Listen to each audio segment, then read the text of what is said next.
Hello दोस्तों, नमस्कार। मैं आप लोग का हार्दिक अभिनंदन करता हूँ। अभी का जो न्यूज़ है, वो न्यूज़ में क्या बोले हैं, आ बैल मुझे मार, और क्या बोला जाए। जहाँ देखिएगा वहीं कुछ ना कुछ एक तो अलग ही कहानी चल रहा है। अभी ईरान ने अपना कुछ नई मांगे प्रस्ताव रखा है, जो कि मंजूर तो होगा नहीं। मुआवजे के बारे में क्या कहा, और मुआवजा में उन्होंने कई, ट्रम्प ने बोला कि 17 मारे गए, पता नहीं क्या क्या चल रहा है इन लोगों का, है ना। और शनिवार को दिए गए बयानों का विरोधाभासी प्रतीत हो रहा है। तो कल मतलब अभी जो चल रहा है कि ईरान के साथ वार्ता के संबंध में ईरान को लेबनान, सीरिया, यमन और गाजा के लोगों को हुए नुकसान और मौतों के लिए जिम्मेदार ठहराया जाना चाहिए, ट्रम्प ने लिखा। तो ट्रम्प साहब भी अपने तरफ से लिख रहे हैं, जुबानी जंग चल रहा है इन सब के बीच में। अच्छा बोलने के लिए पाकिस्तान जी पहुंच गए हैं, वहाँ भी लाहौरी चूरन बेच रहे हैं। और चलो कुछ तो ठीक है। ईरान युद्ध में ताज़ा है कि हारमोज वार्ता आगे बढ़ने के लिए ही बढ़ने के साथ ही पाकिस्तान के गृह मंत्री तेहरान में मौजूद हैं, है ना। और मतलब उनका कहना है कि शांति समझौते के या संधि के करीब है। करीब तो है भैया, 5 महीना से तो करीबे हैं, है ना। तो उम्मीद तो कम है। ये तो आ बैल मुझे मार अमेरिका ने ईरान पे करके, मतलब क्या ही बताएं उनका क्या सही रहा नहीं रहा, अब आप ही समझिए। क्योंकि ईरान मजबूत स्थिति में है और लपेट के रख दिया अमेरिका को मतलब ना रगड़ दिया ईरान ने, एक तरह से ये बोले। क्योंकि भैया स्टेट ऑफ हार्मोज को इस तरह से गला पकड़ रखा है ना कि अमेरिका कुछ ना कर पा रहा है। ठीक है, तो इस तरह से अभी चल तो रहा है। बाकी यूक्रेन और रसिया का तो अपना चल ही रहा है जो चलना है ना। तो अभी क्या है ना, इन सब के बीच में जो प्रॉब्लम है सिर्फ वो एक है, तेल को लेके। इनको लड़ने दीजिए, कोई प्रॉब्लम नहीं है, पूरे वर्ल्ड को कोई प्रॉब्लम नहीं है कि लड़ते रहें ये अमेरिका और ये लड़ते रहें। अब ये क्या है कि चलो ये चीज़ तो है कि पिछले बार जब युद्ध और तेल का जैसे भागा था, तो उस समय वर्ल्ड तैयार नहीं था, तो उस समय गिरावट थोड़ा सा देखा गया सब जगह। फिर दूसरा में जो अरब सागर और उधर से जो सऊदी का आने लगा दूसरे साइड से, फिर हुती लोग ने उसको भी बंद कर दिया, तो काला सागर जो भी है, तो वो फिर सेकंड टर्म, थर्ड टर्म अभी हो रहा है। तो ठीक है, 90 से ऊपर गया नहीं, 90 से नीचे आ गया है तो अच्छी बात है। तो मतलब ज़्यादा टेंशन वाला मुझे तो नहीं लग रहा। अब क्या है ना, नॉर्मल सा लग रहा है, युद्ध है ठीक है, लड़ रहा है, लड़ने दो, क्या करना है। बस तेल का जो दाम बढ़ जा रहा है, अब मार्केट भी इस पर रिएक्ट करना मतलब कम कर दिया है। निफ्टी भी देखिए, बताइए 79 से 89-90 हो गया, $11 बढ़ गया। फिर भी देखिए निफ्टी में क्या गिरा, 112 पॉइंट है, यही गिरा 5 दिन में। देखिए 149 पॉइंट, आज थोड़ा ज़्यादा गिर लिया, बस हो गया। और अभी फ्यूचर देखिएगा गिफ्ट निफ्टी का और इसका, तो वापस से 561, 100 पॉइंट ऊपर है। लो 572 हो गया, 100 पॉइंट ऊपर है। तो यही चीज़ है, मतलब ठीक है। अब कितना दिन डराइएगा, मार्केट भी अब थेथर हो गया। थेथर मतलब मार्केट तैयार हो गया है। यहाँ ठीक है, यही हो सकता है। डाउजन भी साइडवेज है हल्का सा, नेस्डेक भी थोड़ा सा गिरावट लेके साइडवेज है, S&P 500 भी साइडवेज है। कहीं की वैसा पैनिक नहीं है। रसल 2000 तो प्लस में है। फैंग इंडेक्स कल बहुत अच्छा भागा था, तो आज थोड़ा सा प्रॉफिट बुकिंग हो गया। मतलब कहीं भी ऐसा कोई बहुत ज़्यादा भय वाला स्थिति नहीं है, मार्केट अंडरस्टूड कर रहा है।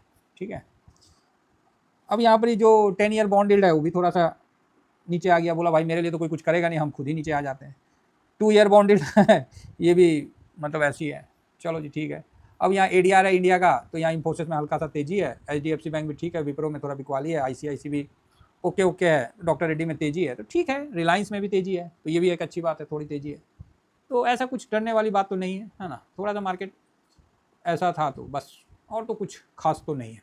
रही बात पोजीशन का, उस पर चलेंगे। अब देखिए यहाँ पर रुपया जो कमज़ोर हुआ था 42 के आसपास हो गया था, तो वहाँ से थोड़ा सा मजबूत हुआ है, तो एक अच्छी बात है। डॉलर इंडेक्स नीचे था, तो वापस से थोड़ा सा मजबूती की तरफ बढ़ गया। अब डॉलर इंडेक्स थोड़ा मजबूत हो रहा है, तो गोल्ड सिल्वर की जो तेजी थी वहाँ पर ही थमता हुआ दिख रहा है। देखिए आज क्या है ना, गोल्ड सिल्वर में काफ़ी ज़्यादा मतलब वो दिख रहा था कि भैया गोल्ड सिल्वर ही लोग ट्रेड कर रहे हैं। तो ये अब लोग ट्रेड कर रहे हैं, मतलब यहाँ पर ही क्या है कि काम हो गया, तो उससे पहले ही अपने को कर लेना पड़ता है। ठीक है, नॉर्मल है ना।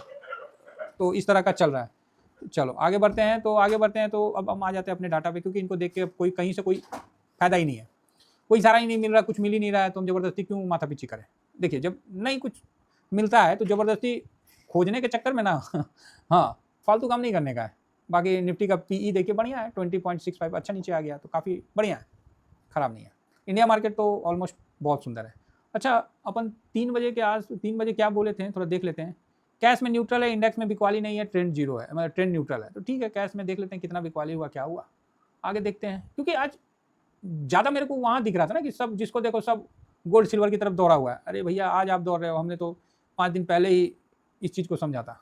तो देखिए कैश में भी न्यूट्रल बोला था, दिखला देता हूँ, 258 करोड़ का हुआ है खरीदारी। अब आप बताओ, इसीलिए ना न्यूट्रल बोला था। तो अच्छा ठीक है सर, तो इंडेक्स में आपने बोला कि बिकवाली नहीं है, मतलब इस तरह का जो आपने बोला था, क्या बोला था, बिकवाली नहीं है, तो चल भाई दिखला ही देते हैं।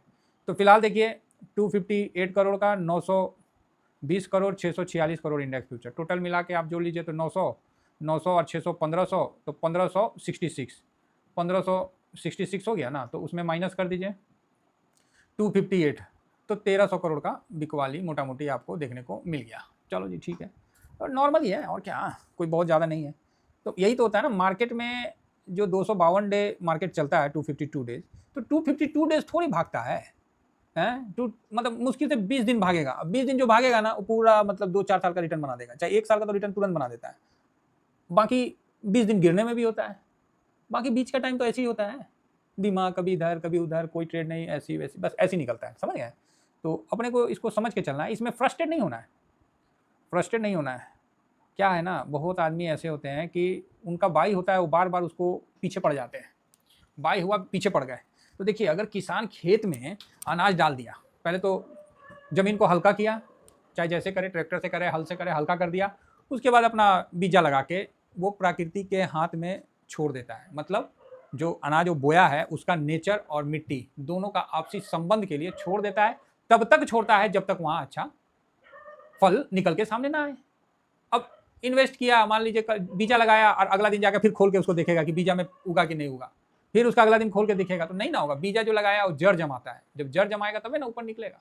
तो उसी तरह हम लोग क्या करते हैं कि इन्वेस्ट करते हैं, और वो इन्वेस्ट में हम लोग ये ध्यान में रखते हैं कि जो बीजा डाले हैं वो पालक का बीजा डाले हैं कि सरसों का डाले हैं। अगर पालक का बीजा डाले हैं तो जल्दी काटना पड़ेगा, नहीं काटेंगे तो बुढ़ऊ हो जाएगा, बुढ़ा जाएगा, सूख जाएगा, बर्बाद हो जाएगा। तो जो जो बीजा हम लोग डालते हैं उसका नेचर पता होना चाहिए, समझ रहे।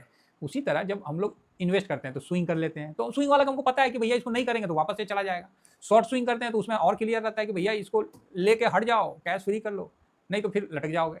तो वही सिस्टम है और कुछ नहीं है। तो जैसे मौका मिलता है तो करते हैं, और मैं तो और ज़्यादा सेफ जोन में करता हूँ कि जब, क्योंकि मुझे पता है ना कि टीवीएसएम फैमिली है भाई, बड़ा परिवार है, जब बड़ा परिवार है तो जो भी घर का है आदमी उसको ज़्यादा ध्यान रखना पड़ता है, यही चीज़ है। इसीलिए हम देखिएगा हमेशा एक सर्कल मार करके चलते हैं। सर्कल मतलब कि हम अगर यहाँ सेल करते हैं ना तो हमको पता है कि थोड़ा ऊपर और जाएगा, तो हम इसको नहीं पकड़ते, हम पहले ही कर लेते हैं, क्योंकि हम करते हैं उसके बाद कई लोग करते हैं।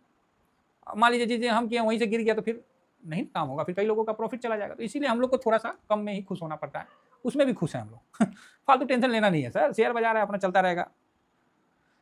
बाकी FIS 11.85 है, 0.72 है। अभी पता चला कि नहीं कि झारखंड का विद्यार्थी लोगों का चल रहा है तो उसको लाठीचार्ज हुआ, उस पर मार पिटाई हुआ है।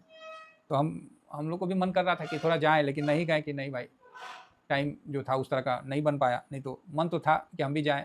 तो आप बोलोगे सर लाठी खाने, अरे नहीं भाई लाठी खाने थोड़ी, इसी थोड़ा जाएँ, थोड़ा देख के आएँ, लेकिन नहीं जा पाए हैं। ठीक है, कोई बात नहीं। बाकी FIS 11.85 ऐसे भी हम लोग का जाने से कौन मतलब पूछता है, हम लोग को कौन पूछेगा, हैं, कोई नहीं। बाकी लोग अपना अपना जो भी है, लेकिन बता रहे कि काफ़ी लाठीचार्ज हो गया, काफ़ी लड़कों को चोट भी लगा है। ठीक नहीं है, मतलब पहले तो बोल रहा था, पुलिस से बोल रहा था कि मारेंगे नहीं, अब पुलिस से मारने लगा, क्या करिएगा। चलिए ठीक है, सरकार को भी सुनना चाहिए, हेमंत सोरेन जो मुख्यमंत्री हैं उनको भी सुनना चाहिए, है ना, तो सही रहेगा। अब यहाँ पर ही हम पक्ष विपक्ष की तो बात नहीं करेंगे, लेकिन है सुनना चाहिए भाई, जो गलत है तो उसको कार्रवाई होनी चाहिए।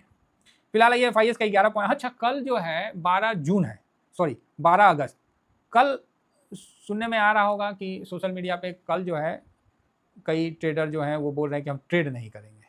क्यों नहीं करेंगे, तो जो लास्ट में जो ऑप्शन से सेटलमेंट का हो रहा है ना उस पर विरोधाभास है, साथ में STT है, long term capital gain tax है, short term capital gain tax है, तो इस पर किया जाएगा। तो देखते हैं, अगर ऐसा मतलब जनहित में है तो ठीक है भाई, हम लोग भी नहीं करेंगे। बाकी आपका क्या विचार है ज़रूर बताइए। ऐसे भी हम लोग ETF वाले हैं हम लोग तो बहुत शांति वाले लोग हैं, हम लोग को तो कोई फ़र्क नहीं पड़ता है, लेकिन उसका ये मतलब नहीं है कि जो गलत है सो तो गलत ही है। तो अगर देख आप लोगों का क्या विचार है, आप लोग क्या चाहते हैं कि कल ट्रेड करना करें, किया जाए कि नहीं किया जाए, आप ही लोग बताइए। नहीं किया जाए तो नहीं करेगा आदमी, और क्या। कल क्या है जी, बुधवार है ना, जाके गणेश भगवान को लड्डू चढ़ाएंगे और क्या करेंगे कोई बिजी रह जाएगा आदमी, और क्या। बाकी आप लोग का विचार काफ़ी इंपॉर्टेंट है, तो बताया जाए क्या करना उचित रहेगा। लेकिन ये फर्स्ट टाइम हो रहा है कि इस तरह का मतलब विरोध प्रकट किया जा रहा है। सरकार को भी बहुत नुकसान होगा, आपको क्या लगता है, सरकार को भी बहुत नुकसान होगा एक दिन का ट्रेड ना होना। अगर अच्छा से नहीं हुआ ना तो काफ़ी नुकसान होगा, ब्रोकरेज को नुकसान होगा, काफ़ी जगह मतलब इसका इम्पैक्ट आएगा। तो चलिए देखा जाए, बाकी आपका कमेंट्स देखते हैं कि आपका क्या विचार है, और नहीं होगा तो एक वोटिंग करवा लेंगे कल आप लोगों से, जो आप देख लीजिए। देखिए हम लोग कोई इंट्राडे वाले तो है नहीं, है ना, तो इसका विशेष ध्यान रखिए। ऐसे भी हम लोग ट्रेड बहुत कम ही करते हैं। फिलहाल FIS तो भैया 0.72% की बिकवाली किया है, और DIS ठीक है, ठीक है, ओके है ना, कोई खास नहीं है, नॉर्मल ही है ना, बड़ा बिकवाली नहीं है। DIS धीरे धीरे पोजीशन कम किया है, समझ रहे हैं, DIS धीरे धीरे पोजीशन कम किया है, तो गलत भी नहीं है। जब FIS 8 पे था, 7 पे था, तो DIS 90 तक था, अभी थोड़ा ऊपर आया तो, लेकिन यहाँ क्या कि 18% DIS कैश फ्री कर लिया है। तो ये चीज़ थोड़ा सा दिमाग में रखिएगा कि DIS ने कैश फ्री किया है। यहाँ ये कंडीशन ये है कि आप प्रॉफिट बुक करके कुछ कैश रखिए, 18% कम से कम 18-20%, मतलब DIS 18% मतलब 28% कैश पे आ गया। इसका तो यही मतलब है ना कि 28% कैश पे है, तो आप भी इस पर थोड़ा सा फोकस रखिए। कैश तो हमेशा होना चाहिए, क्योंकि मेरा जो कहना है वो बहुत क्लियर है कि शरीर में खून और पोर्टफोलियो में कैश नहीं है तो दोनों खत्म, ठीक है, दोनों खत्म। तो कल के लिए क्या व्यू है, बढ़िया व्यू है। कल तेजी या मंदी मिडिल में ऐसे ही चलेगा, समझिए ना। हाँ, और कल ट्रेड नहीं होना, अगर वॉल्यूम कम होता है तो उसका भी हम आपको बता देंगे मार्केट का। फिर भी देखिए और आप लोग विचार रखिए कि क्या करना उचित रहेगा, क्योंकि आप लोगों का विचार हमारे लिए काफ़ी मूल्यवान होता है। फिलहाल साहब इतना ही कहकर कल के लिए देखते हैं ना, बाकी आप लोग अपना कमेंट्स करिए, उसी के बेस पे हम कार्रवाई करेंगे। Thank you very much. जय हिंद, जय भारत।